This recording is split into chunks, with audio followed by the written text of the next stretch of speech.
Cor Jesu, patiens et multe misericordiae, miserere nobis. Cor Jesu, divis in homines qui invocant te, miserere nobis. Cor Jesu, fons vitae et sanctatis, miserere nobis. Cor Jesu, propitiatio pro peccatis nostris, miserere nobis. Cor Jesu, saturatum opprobris, miserere nobis. Cor Jesu, attritum propter celera nostra, miserere nobis. Salve Maria, viva Cristo Rei. Dando continuidade a esta pequena catequese sobre o modernismo, nessa terceira parte vamos entender um pouquinho dos malefícios que ocorreram dentro da parte visível do corpo místico de Cristo, a sua igreja. Vamos começar primeiramente por uma leitura. Foi dito no início que o mundo jaz sob o maligno. Essas palavras foram inspiradas por Deus. No vídeo anterior eu comecei falando sobre a primeira carta de São João, onde ele dizia que o mundo jaz sob o maligno. Por que eu estou falando isso? Porque o modernismo busca hoje diminuir as ações exorcistas. O diabo fica mais à vontade para trabalhar. Tiraram muito do sagrado. Hoje em dia quase não se fala mais em demônio, em inferno, né? Como se isso fosse uma fábula, né? Não fosse uma coisa importante e que faz parte do nosso dia a dia. O invisível altera o visível. Nós vemos que Jesus, nas suas andanças, ele enfrentava, expulsava demônios. Se lá no Antigo Testamento os demônios são citados menos de 10 vezes, quando entra o Novo Testamento, isso explode, como nos atestam São Mateus, São Marcos, São Lucas e o próprio São João. Então veja que se no Antigo Testamento os ensinamentos contra os demônios eram mínimos, não era necessário ainda. O homem precisava primeiro conter a violência e Deus estava ainda se apresentando. Mas quando Deus se encarna, os próprios demônios o reconhecem de pronto e até perguntam para ele o que viesse a fazer, nos pôr a perder antes do tempo. Isso está em diversas passagens, né, no Novo Testamento. Porque Jesus mandava com poder e autoridade aos espíritos imundos que saíssem dos possessos. Isso está lá em Lucas, capítulo 4, versículo 36. Tem uma passagem que Jesus envia 72 discípulos por todas as cidades e lugares onde ele tinha de ir. Voltaram alegres os 72, dizendo: Senhor, até os demônios se nos submetem em teu nome. Isso está em Lucas, capítulo 10, versículo de 1 a 17. Os apóstolos aprenderam de Cristo enquanto ele viveu entre eles e também durante os 40 dias após a sua ressurreição. Jesus estava sempre ensinando os apóstolos que tinham dificuldade de compreender, porque os judeus sempre rejeitaram os ensinamentos de Deus. Se prestarmos atenção quando lemos o Antigo Testamento, fica muito claro que a imensa maioria dos judeus rejeitavam a Deus. Por isso Deus enviou primeiramente os patriarcas, depois os juízes, depois os profetas. Tudo isso para quê? Para tentar ensinar o povo, explicando que seria enviado a salvação. Então, mas quando o próprio Jesus vem, os demônios, se assustam com ele. E Jesus tinha poder nas falas. Ele mandava expulsar, ele mandava que o demônio deixasse um determinado corpo e isso era prontamente atendido, claro. Era o próprio Deus que estava ali na frente deles. Bom, com a vinda do Espírito Santo em Pentecostes, os apóstolos receberam o divino auxílio, a alma da igreja, que os acompanhou, lembrando e ensinando o que precisavam para que a igreja se espalhasse por todas as nações. A igreja prometida a São Pedro nasceu do lado aberto de Cristo, no alto da cruz, e ganha alma em Pentecostes. Podemos traçar aqui um paralelo quando no capítulo 2 do livro do Gênesis, Deus criou o homem, e depois percebendo que ele não tinha uma altura, Deus lhe dá um sono profundo, abre o seu lado, e do seu lado tira uma costela e enche de carne, e aí surge então a mulher, a auxiliadora do homem. E lembrando que Deus sopra na narina do homem um sopro de vida. Deus lhe dá ânimo, lhe dá alma. Então, do lado aberto de Adão, nasce Eva. do lado aberto de Cristo, no alto da cruz, então nasce a igreja, porque jorrou ali água e sangue. A água simbolizando o batismo, o sangue simbolizando a Eucaristia.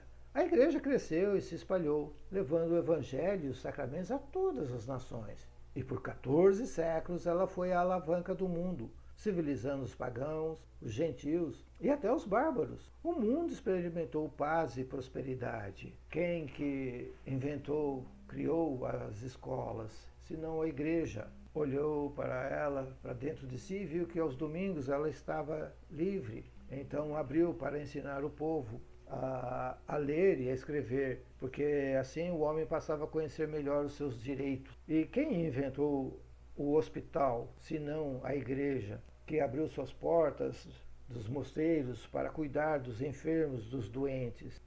Quem criou, desenvolveu a contabilidade? Foi um frei. Forno de micro-ondas e tantas coisas importantes que nós usamos, precisamos, foram criados pelos padres. Né? Hoje em dia existem padres fazendo pesquisas com células-tronco, mostrando mais uma vez que a igreja está ao lado da ciência. Ela não é contrária à ciência. O homem modernista é que não aceita isso, não reconhece, não valoriza a participação da igreja. Porque a ciência também é uma criatura de Deus. A medicina foi feita para curar, para salvar vidas, trazer a vida. A igreja, em memória de Cristo, e pelo poder das chaves, ministrou os sacramentos, regrou os ritos e a liturgia, ensinou as nações, trouxe luz para este mundo de trevas, nomeou reis e regeu o mundo cristão com justiça e equidade. Lembrando que os modernistas acusam a Idade Média de ser a Idade das Trevas. Lê do engano, ou não é um engano, aquilo é má intenção mesmo, porque foi o período em que o mundo mais avançou graças à igreja. Ela se sujeitava à igreja. As artes, todas as ciências eram voltadas para o alto. Quando o homem volta para si, ele cria aquela coisa horrenda, aquela arte morta, aquela coisa feia. Hoje em dia, as pessoas estão começando a ficar feias porque usam roupas rasgadas. Você encontra uma pessoa, você não sabe o que ele é, homem, mulher, o que é. Tudo de uma indefinição muito grande. O feio está tomando conta de tudo. Ser bonito, bem arrumado, coisa estranha, infelizmente. Voltando então, o renascentismo surgiu por um desejo do homem de não mais ter religião. Religião, do grego religion e do latim religare. Ou seja, o homem não queria mais se religar a Deus, visto que o homem se desligou de Deus no paraíso. Gênesis capítulo 3. E Cristo nos religou, primeiramente nos ensinando a oração. Nos separamos do diabo depois. Por meio da igreja, através da liturgia e dos sacramentos, nós nos reconciliamos com Deus, alimentamos nossa fé, deixamos de ter apenas vida natural, passamos a ter vida sobrenatural, graças aos sacramentos. Graças aos sacramentos, deixamos de ser meras criaturas, passamos a ser filhos de Deus, co-herdeiros com Cristo. Mas o inimigo da esposa de Cristo a ataca direta e indiretamente, e depois, por meio da infiltração, até galgar altos postos na hierarquia da igreja. O sonho maçônico era ter um papa maçônico, o que conseguiu através do anonimado João 23, mas tinha tentado antes, né? Quando São Pio X estava para ser escolhido como papa, um maçom, um cardeal maçom, quase conseguiu ser eleito. Bom, como eu disse então, o primeiro papa maçom foi João 23, o Roncalli, que tinha sido cardeal, teve encontros com os maçons antes do conclave que o elegeu. Mais ou menos parecido com o que hoje acontece com presidentes de países. Há uma reunião cada ano num país diferente e um clube de magnatas que tentam comandar no mundo vão escolher esse ou aquele candidato e investir nele. Mas voltando aqui para o nosso assunto. Depois, então, com João 23, surge o Concílio Vaticano II, que acolheu todas as heresias passadas e gestacionou as ainda maiores. Então, tudo aquilo que estava, vamos dizer assim, represado, surgia aqui e acolá, de heresia, e que a igreja combatia, a partir do Concílio Vaticano foram todas internadas, né, todas exaltadas. A partir de então, deixa-se os ensinamentos anteriores e busca-se agora praticar, acolher, incentivar e ampliar as heresias, todas elas. Por isso que São Pio X chamou o modernismo de a síntese das heresias. E a partir então do Concílio Vaticano II vem surgindo cada vez mais heresias e maiores, que não são combatidas, muito pelo contrário. Infelizmente, o povo católico, a grei de Pedro, vem aceitando tão passivamente um ou outro que se rebela, que acorda, que percebe que tem coisas erradas. E a partir então disso vão surgir mudanças drásticas dentro da igreja. Nós vamos ver no nosso próximo encontro como é que ficaram os sacramentos do batismo, matrimônio, sacerdócio, Eucaristia. Eu me firmo muito nesses 4 sacramentos, que são os sacramentos pelos quais os demônios poderiam agir livremente, sem impedimento ou constrangimentos. O batismo, que é a porta de entrada, a partir do qual se torna filho de Deus. O matrimônio, hoje tão atacado, tão difícil acontecer esse sacramento, quando o casal entende realmente o que estão fazendo. Começa já pela consulta, que ainda é obrigatório por enquanto. O sacerdote, ou entre aspas o padre, né, ele tem que fazer uma pesquisa, uma consulta, uma entrevista com os noivos. Ali já, aquilo ali é uma formalidade, não é uma coisa sincera. Já vi casos em que os nubentes prometem ter os filhos que Deus mandar, mas adiam e muitas vezes nem têm essa intenção. E já vi casos em que eles chegaram a dizer que, não, filhos não, nós queremos nos casar. E foi aceito, foi em frente. E vemos aí o abuso, né, das nulidades matrimoniais, pipocam por todos os lados. Aquilo que tão foi combatido pela igreja custou a cabeça de grandes santos lá atrás, de João Batista, o precursor de Cristo, o último profeta, e poucos séculos atrás, de um rei da Inglaterra, né, acabou com a igreja católica na Inglaterra. Os sacramentos, então, são os meios que impediam os demônios de agir livremente. Agora, com os sacramentos alterados, eles estão mais à vontade. Podem agir tranquilamente, nada os impede, não há constrangimento nenhum. Parece que os padres agora têm medo do demônio. Me lembro de um caso de acho que era sacerdote, já idoso, e ele recebeu uma jovem que queria se confessar. E ela sinalizou que estava sofrendo uma possessão demoníaca. O medo daquele homem, meu Deus do céu, ele gritava, ele pedia socorro, de medo. E ela nem tinha ameaçado de fazer nada com ele. Medo. Quando jamais um verdadeiro sacerdote, ele agindo em persona Christi, ou seja, na pessoa de Cristo, teria posto aquele demônio no seu devido lugar. Mas, infelizmente, hoje em dia, exorcismo é uma coisa ultrapassada.